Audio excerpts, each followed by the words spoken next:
Hello friends and welcome to my YouTube channel Simply Stocks, and today I'm going to talk about Lupin.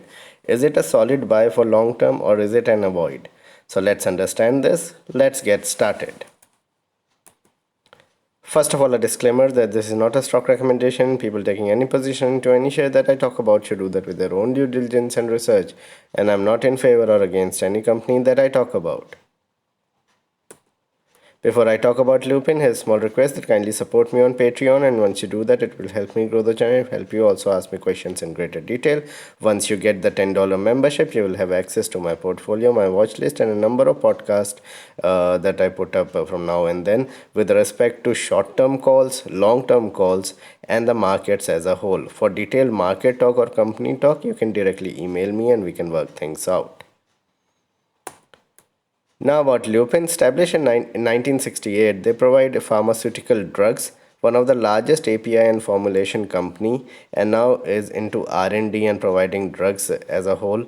Exports around the globe, including the United States, and one of the biggest exporters to the United States. So it is one of the big five companies, five, six companies that is listed in the market from the pharmaceutical space, coming out of many FDA issues over the last 3 4 years, and now is doing pretty well. So it is showing a turnaround on the bottom line at the moment.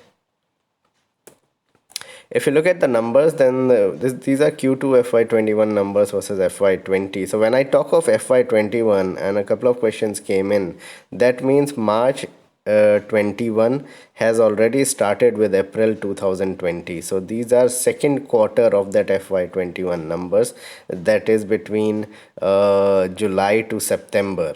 The sales went down by around 12%, so that was there, but the profit was there from a loss, and that was magnificent. So a loss of 124 crores due to exceptional items became profit of 213 crores. Last year they had a one-time loss of 547 crores. So if you take that out, the profit has dropped slightly, but things are coming back. Return on equity of 14.4% is decent for the sector. High promoter and institutional holding with around 10% free float. This is a very big positive. And like many other pharma companies, this company is also debt free.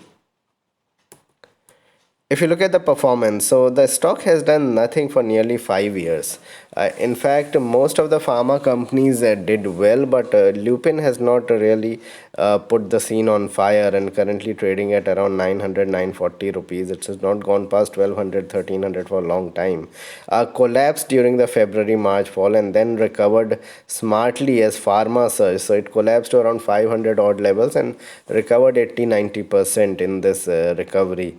I think in the next couple of years, with people looking at medicines, people looking at health in a greater manner globally, I think USA, with the kind of government that has come in, could be more friendly. I don't know, but it could be more friendly for the Indian companies, for the Indian people as a whole, for H1B visa, etc. So in that regard, pharmaceutical companies may set to do better over the next couple of years. So that's why probably for the next 2 years the company can perform decently, and it has been consolidating for the past few months, not even weeks, but last 3 4 months it has been consolidating between 1000 and 850, currently at around 930 940. That also augurs well for the stock to go higher, probably uh, in a short term, probably in the next 3 4 months. If you look at the technicals, then there is strong support in the 860 880 zones. Currently the stock is at around 940, so any 5 7% decline, there is a good support there. Unless there is some negative news, the stock can be bought at around 900 to 860. Major breakout is expected above 1030. It's not breaking out on the upside at the moment. It is going through a lot of consolidation. The 200 DMA is at 880, the 50 DMA is at 950, at which it is purged at. So probably if 960 970 is taken out, you could take a trade there. The sector is in favor and may remain in favor for the next, you can say, 18 months or so.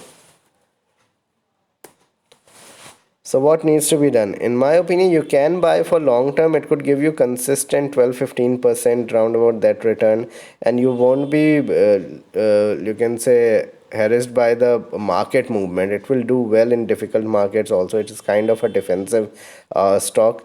Hold and keep track of global events, hold and keep track of numbers and how the things are going, and probably you'll be fine if you have a 2 year view. Do not have a 5 7 year view here.